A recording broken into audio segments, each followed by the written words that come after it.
върви се напред и нагоре. Да расте без да старее. Това му пожелавам.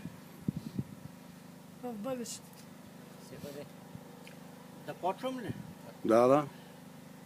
Мартине, изключително ми е приятно, че ми се дава възможност да те поздравя по случай 30-годишният ти юбилей. Чуй сега едно стихче, написано специално за теб.